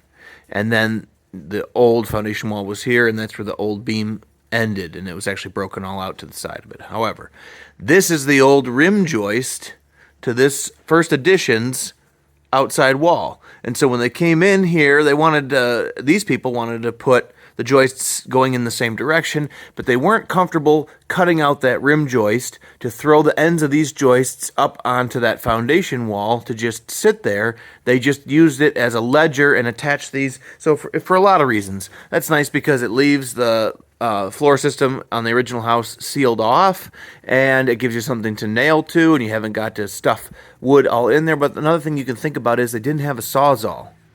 Okay, and so then you can start pulling nails out, digging them out, and dragging them out, and hand sawing that off just to surgically remove that guy, which wasn't a real attractive prospect here. So we start and we go over to this location, and we must have had some kind of wall essentially like that, which was out here, which came down to, I don't know, 4 feet or something below the ground. And then someone wanted to fill this last bit in, and I think they just dragged the roof line out. They just extended this second addition as a third addition. They stretched it over to line up with the original side wall of the house, which is like a doy. Somebody probably thought, why wouldn't you just do that? So they did the third. But then they came in and hung these joists rather than going to this ledger, using this old rim joist, original rim joist from the first edition, and then original rim joist from the second edition, and rather than stick the ends of their joists onto it, they doubled it, they doubled it with a 2x10, and they started going in this direction with a 2x10. They did put a plate up there, but they didn't put a plate over here. They just let the 2x10 hang down. They were kind of confused on what to do there. And so that's an inside joist, but there's a rim joist out there as well. And then they filled this floor in with boards going in the other direction, because that's what you're stuck with doing when you change the direction of the framing by 90 degrees, you change the direction of the boards that you can run on it by 90 degrees. It forces the issue. So then, it's not going to be your finished floor, even though it's boards. It would have been your subfloor, and you would have had plans for above it, so that's why they probably didn't mind. But that's what basically has happened here. And so when I cut these off, I can just double this up, and it turns into a heavy beam that takes 1/2 of the load from these 3 joists in the center here, as well as their own 1/2 of their weight, and translates it over to the outside wall and over to this beam, which we'll replace that with a double hanger, and then the hanger on a beam that goes back to the wall that it goes next to. It's kind of a clusterfuck, but in the end, it made a nice little route for me to clearly take out several joists so I can start a complete stick up and over and start going through just a couple holes to tie in my vent up there. So that's where we're down to now. I got the A-OK from the architect. He said normally we don't notch the footer, but I don't see, as described, the geometry that I told him about, having a radius of 7 inches, because that's a 14-inch diameter bladed saw, having a total depth of 8 inches, or depth in this direction, depth downward of 6, and an overall width of 8. I gave him those numbers, and he came back and said, I don't see that being an issue. There's 2 locations where we did that. It's the only way you get this into the outside wall. Otherwise, you've got to commit 100% always to some kind of interior wall, which I just as soon not do. You may put one in for decades or whatever. And that interior wall would have had to have been 2x6. So then you end up with a weird interior door jamb that you have to get to put an interior door in, and it just ends up with a bunch of weirdness that I don't want to have to deal with. So that's my excuse. Back to cutting in the shower drain, and then getting that vent over, and then we got to get connected up around here and make sure that we can get to the kitchen sink over there. I think I'll probably do that in the wall with another one of these reducing sanitary tees, but let's check that out.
All right, well, I started with a hole saw to get through this 4-layer beam because I could see that I hadn't nailed it together anywhere on this outer layer, but I had concerns that I had accidentally nailed it on the inner layer, and the hole saw will cut a nail. And so I went all the way through the first layer practically, and I had a little bit of a larger size too because I wanted to have, it still will meet code inspection, pass inspection. I shouldn't say meet code, pass inspection from the building department. But it works as a bit of a lead. It'll be more forgiving about my angle of approach if I can't get on the other side of that and I have to bend something up and around. So regardless, hole saw to a certain point. Then when I felt it was safe, I got the power feed, like softwood Forstner. These aren't going to be for the fuck. Oh, looks like a Forstner, but it's got this power feed end, which is so that you haven't got to lay all your body weight into the drill and push it into the material.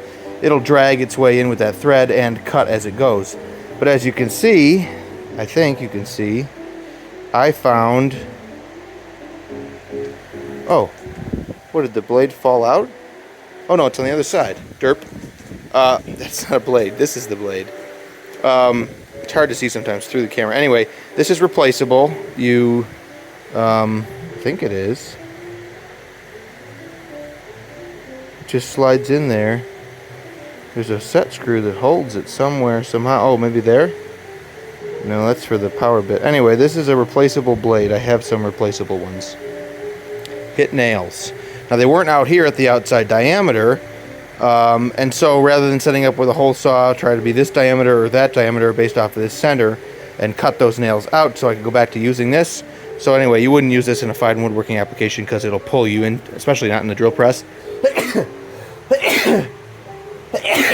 Because you haven't got throttle control on the drill press, so once it hooks up and threads into your work, it'll either pick your work up off the table and beat you about the head and neck with it as it goes around, turning it into garbage, or it'll drag the bit down into the work and over drill to the max and potentially punch into your table of your drill press. So anyway, these are for plumbing through hardwood, or for softwood through softwood structural. I'm all shook up now.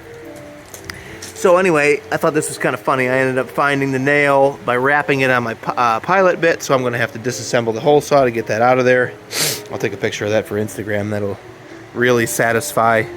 But anyway, if you're worried about nails, and it's a good reason not to, these didn't have anything to nail to, but in that beam, it's a good reason to think about plumbing and electrical routes that you may want to cut in when you're connecting multiple layers together and going through routine fastening, routine nailing. Is this a group of nails that I'll be able to pull out if they're in my way? Are they going to be buried and hidden? Is that going to screw me in the future? These are all things that I wish that I had asked myself before I did this. So anyway, we'll just replace the blade on this next time we come to use it because that's how we roll. For now, it'll go back in the draw with the rest of them. And actually, yeah, you just got the common sizes that you need for plumbing. I haven't got, and that's sort of all that they offer, really. They don't have all kinds of different.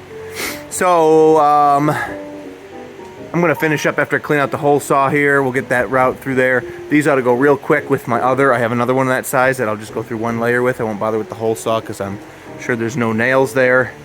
He said, famous last words.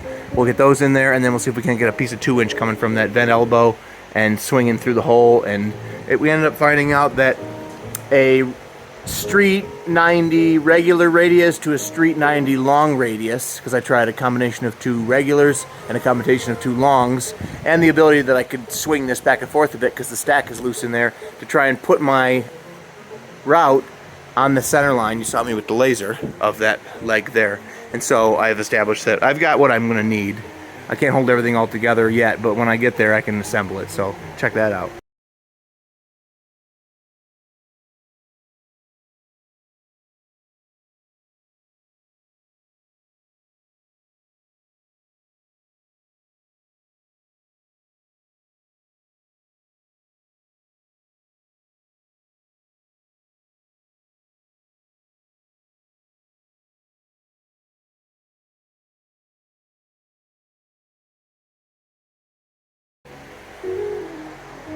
Alright, so I use a combination of hole saw and that self-feeding, like speed bore or whatever I think that's Irwin's name for it. And there's a switchblade is the one from Milwaukee, if you can switch the blade. So we'll look at that.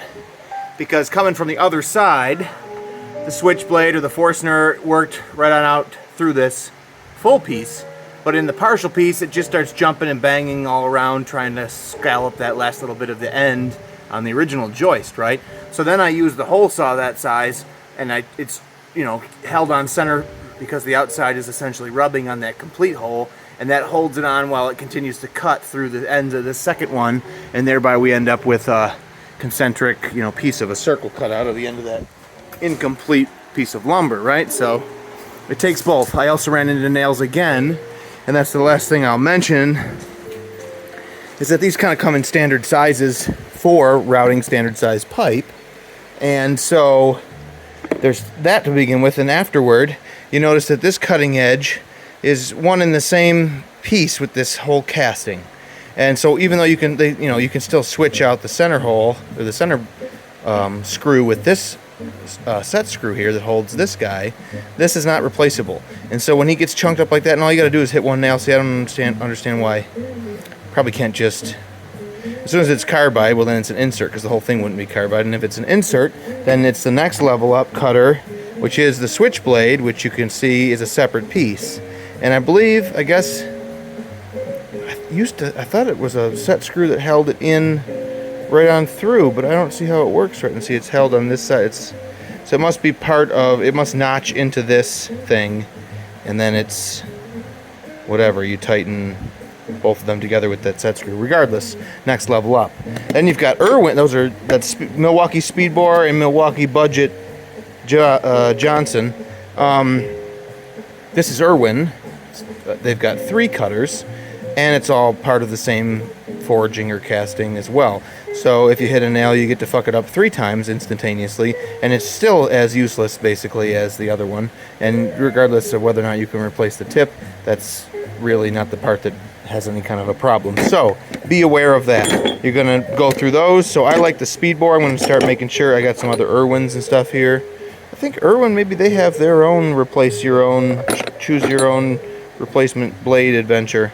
So none of these are that type. And so once that edge goes to hell, you can put a bit of an edge back on it, or sort of try and fix it with a flap disc or something. But the guys probably milk every last cent out of them that way. But I'm just not trying to be like that. So anyway, between that and the hole saw, we got the whole path cut out. So I'll set up and cram a 2-inch stick in there and try to get it all connected up, see how it looks, how it makes us feel inside in our heart of hearts. Sorry, I just keep chin up.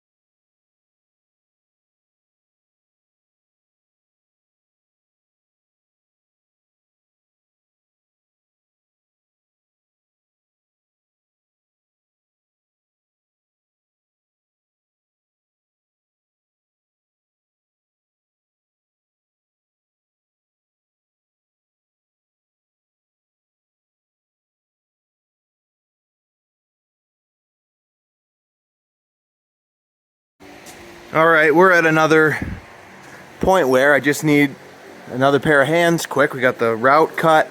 Ended up, this joist had been left too long, so for me to arc around it and then get aligned over there.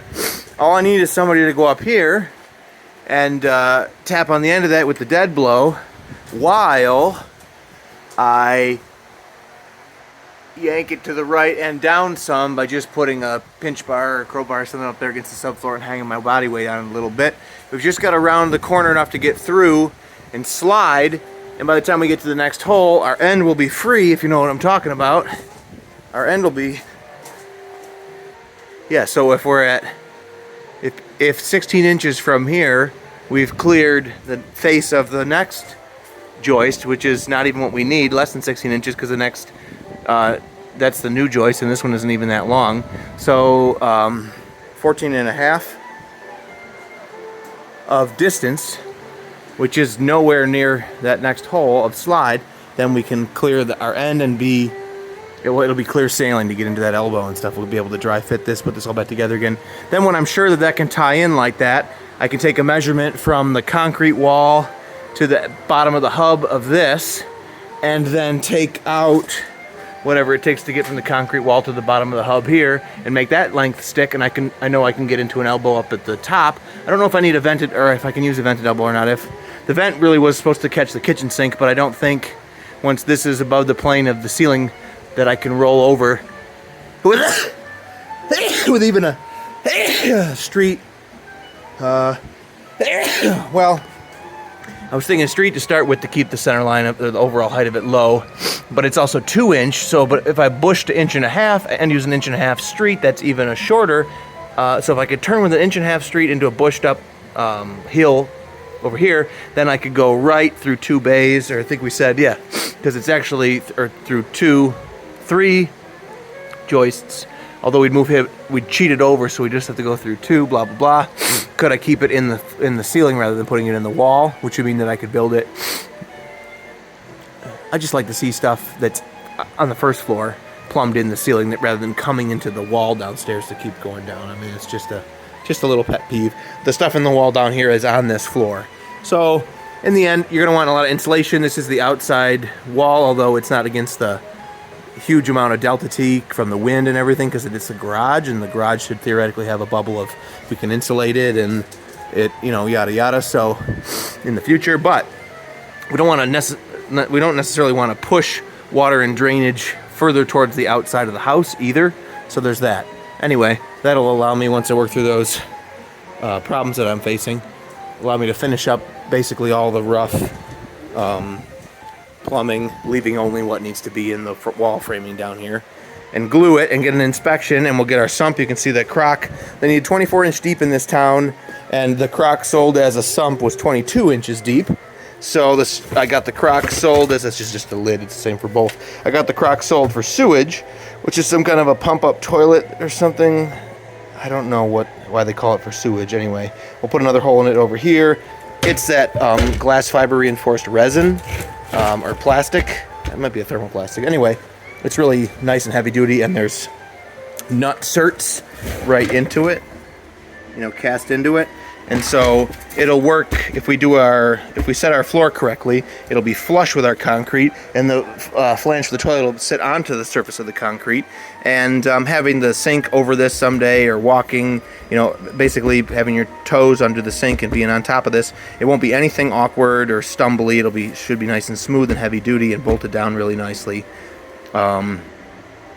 Unlike a blow molded one, which is kind of saggy, baggy, more like a cheap garbage can. Not even, that's kind of like a imitation brute Rubbermaid can, but it's not even real. Anyway, the blow molded one's going to be more like this type of trash can. It's certainly heavy, and they should just sit there and not take a lot of punishment, but I basically just like the end treatment, the top and the manhole basically cover for it, and how perfectly circular it is and stuff. I just wanted something a little nicer quality down in here. Anyway, so that one is 30 inches, so we've got our sump depth that we need. It'll work just fine for sump, because it's just basically a vessel, and it's got penetrations in the lid that work for either case, so we can get in, yada yada, and have the sump come out and go outside and kick the water out. So we're looking good there. See if I can't drag Ed over here. He's got no wheels today. I gotta go get him, get his help to send that through. Maybe I will remember to record it, maybe I won't. Let's see. Now taking bets.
Well, end of the day on a Friday. We've got everything above ground, dry fit with markings so that it can be assembled into sub-assemblies on the bench, quote unquote, which you saw me working on a Rubbermaid tote, but that's, I'll get everything packed together tightly and oriented correctly and put a little wax pencil or a marker, little line on there. If you're going to get confused, you can start to make them unique or use different colors, whatever. But then you see me put together different pieces that make sense to get right and then install it. Try not to, it's all important to think about so that you make your life easy. I got my foundation drains capped where I broke it to come through to swing up and up the wall. Everything's got primer, has been glued. I didn't throw a plumb on the shower drain, but he's pretty close. I did make sure he's 28 inches from the concrete, so a 4-inch finished wall leaves, well, normally you'd say it's a 3.5 inch to the framing because normally a shower base or something like that or a tub for in an alcove is placed or you frame and you don't consider the thickness of the drywall. However, to get the R value that we want on the outside wall here, we're going to start with a 1/2 inch of polyiso foam and then set our 3.5 inch framing against that. Even though we're putting a 1/2 inch of drywall, which would make us a total 4.5, I'm considering the face of the framing at 4, which makes us 24 from the face of the framing to the center line of the shower. And we're as far this way as we could go because the trap is glued tight to the face of this reducing Y, and the reducing Y is glued tight to the face of the 45, and that was all based on the center line of this leg that was all in here before I started worrying about it in the shower. So that's as far to the right as we can make the shower. And the other thing about the shower is if the base is here someday when you move the end wall of the bathroom over so that you can have a full bath, unfortunately you're going to have a piece of a window hole, and so there's all different sorts of things that we could do here. We could block that shut rather than installing a window this time. However, you don't get a window over your slop sink. We're going to finish this with the slop sink and no shower for right now, so I think we'll probably leave the window hole and put a glass block window in it. In the future, if you wanted to have a shower here, you'd have to do something about that.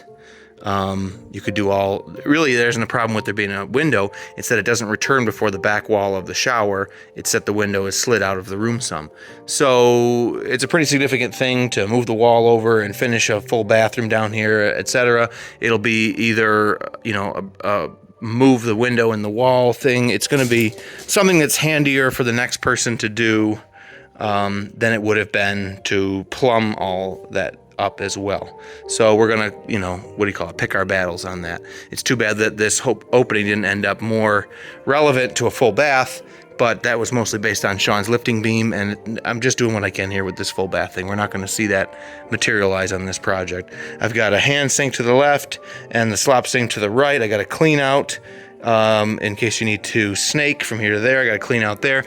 This, I just put some blocks up. This one I set flush to the bottom of the framing, so it's 1.5 inches high. That allows me to fall over 6 or 7 feet, that 6 or 7/4 of an inch that I want to fall to where the bottom surface of the pipe, because this is actually on the hub diameter of this 45, you can see it there. So that pushes the surface up down even 1/4 of an inch. So anyway, we're almost at 7/4 higher with the interior surface of the pipe from the face of this framing to where we're 1/4 of an inch higher. If the bottom outside of the pipe is flush with it, then there's the thickness of the pipe is 1/4 of an inch. So anyway, 6/4 of an inch over about 6 or 7 feet is about the fall that I want. I'm not up there measuring with the laser, basically is what I'm saying. I'm just sort of forcing this up and that down, and I know what I've got roughly for fall, which is to say the angle that it travels downward. I don't have an elbow. The only thing I messed up here is I glued, what did I want? When I glued that elbow in, I had pushed this leg off of 24 inches perfectly center line from the face of the wall. So I cut that out and it was lucky because I could make it shorter and just put another elbow in. So I consumed one elbow that I can't get this, it's been glued. That's the elbow that I need at the top to roll around the corner, because I'm not going to be able to use that heel vented elbow there. We're going to have to fall out of the kitchen sink and come in to this reducing sanitary tee. It'll be higher. We'll go over and up to the kitchen sink here, which will come through. Anyway, I don't have one more 4-inch elbow. I'll have to snag him to put this back together. And again, not glued, so not the end of the world. Town is going to be here 9 o'clock Monday morning. I'm assuming they'll check that this, goes uphill about 1 inch every 4 feet. The toilet elbow is glued, but the flange is not, and I have not decided what I'm going to do to make sure that our concrete comes into the bottom of whether it's this flange or another one, so I'll just lift myself that flexibility right there. I got a piece of bridging jammed in to shove this whole thing against the edge of the concrete. Excuse me, because that was necessary. Otherwise, I wouldn't have it there. For now, until we fully encapsulate stuff with stone, which at that point it'll stay where it's put. You saw me fight and get that rock out. I actually threw him outside. Had to be a rock. Typical, classic. The last tiny bit of where you want to be with a hole depth, there's some kind of sort of large, irritating rock. Luckily, it wasn't the size of a beach ball. And he came out pretty easily, so I won't complain that much. But you see, previously I had the laser, made sure that the laser was sailing across the top, over the top of this thing, because to set the laser on this footing, it's a 5 inches off the bottom of the laser unit, from the bottom of the thing to where the laser comes out. So it's about 5 inches up from at least that footing surface there. Whether I never really checked how perfectly level it was with this footing surface, but it makes it real close to where we want it to be. As soon as they see that everything's connected up the way that it should be, and the ends of those, I just left them long, and they just, stick in there a little bit.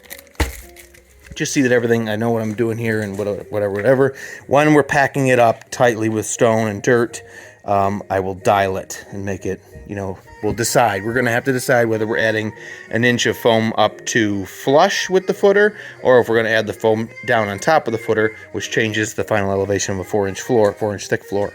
So that's why I don't know how to pick that height and that height yet. Okay? Sorry I took the long way around on that explanation. And so if they pass me, we'll fill it. We'll probably get the plate compactor. We'll rake it all. There'll be some time there. This is low over here, but the block is there. So I have yet to understand whether or not we need some more stone in here, or we have too much, or just the right amount. We'll have to see here. And that'll get us to the weekend, and it'll cap this plumbing video for now. We're going to be doing something else for a few sods, probably, and then coming back to plumbing when we're doing the, gluing up the upper stuff, cutting in the sink over here. We'll be down the road. I just wanted to be able to walk on a flat, smooth floor and to know that we'd finished with everything below this. So it's nice to, move the scope in. I wanted to start at the street or whatever, and with the digging and connect it into the house and contain the scope of work to sort of the house's footprint. Couldn't get there yet. So now I started, and I'm going to work my way up to the surface that we're walking on and call that, down in there. Those are just things that mentally, help the whole thing, especially for the customer too. We can just say, like, we're not getting in the floor anymore, we're done. As soon as we're connected with everything in from the street, it means we're out of that situation. Then we can do some backfilling, and we truly are inside the footprint of the house. Anything that you can do, as well as it being good for the workflow. Again, finish with the framing and the structural stuff. It's just those important steps make a big deal. Okay, guys. Thanks for watching. We'll see you.